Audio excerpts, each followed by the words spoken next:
উপস্থাপক, মডেল, অভিনেত্রী, গায়িকা, সঙ্গীত শিল্পী, আরো নানান নানান বিশেষণ তার সাথে যায়।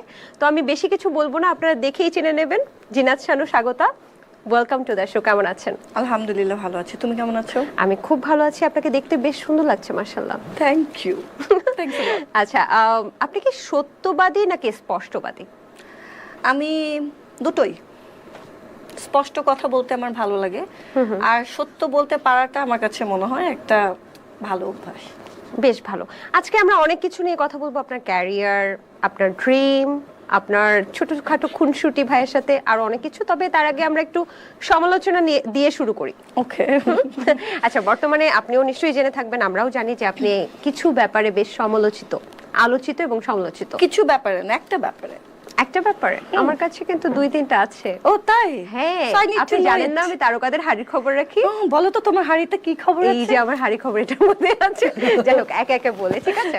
সেটা হচ্ছে আপনার সম্পর্কে একটা কথা চলছে যে আপনি বলছেন লিভ টুগেদার নিয়ে একটা পজিটিভ কথা বলেছেন। সেটা নিয়ে আমি একটু আপডেটটা জানতে চাচ্ছি। খবির, আমি যদি ভুল না করে থাকি, মোহাম্মদ আরিফুল খবির নামের একজন আপনাকে নোটিশ পাঠিয়েছে, উকিল নোটিশ, এবং সেটার এখন কি অবস্থা, আপনি কি সেটা রিপ্লাই দিয়েছেন কিনা? এবং যতটুকু আমরা জানি যে আপনি সেখানে আসলে ইসলামী পরিপন্থী একটা কথা বলেছেন বলে আপনাকে ক্ষমা চাওয়ার জন্য এই নোটিশটা পাঠানো হয়েছে। আপনি কি তার কাছে ক্ষমা চেয়েছেন বা জাতির উদ্দেশ্যে ক্ষমা চেয়েছেন?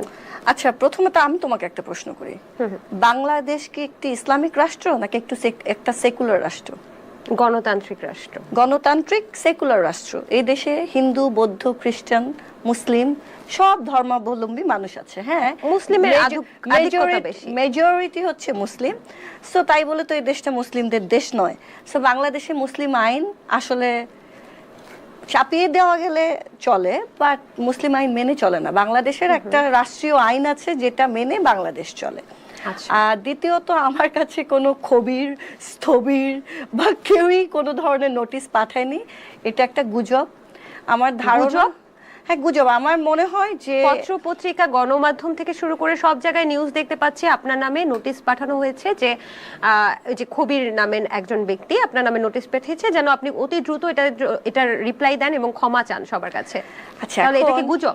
এটা গুজব। এবং আমি বলবো যে আগে বলতো মানুষ, মানে একটা লজ্জার বিষয় ছিল জার্নালিজমের ক্ষেত্রে, যে ওই লোকটা তো ইয়েলো জার্নালিজম করে।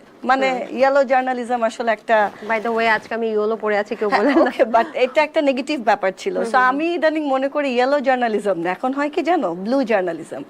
যত জঘন্য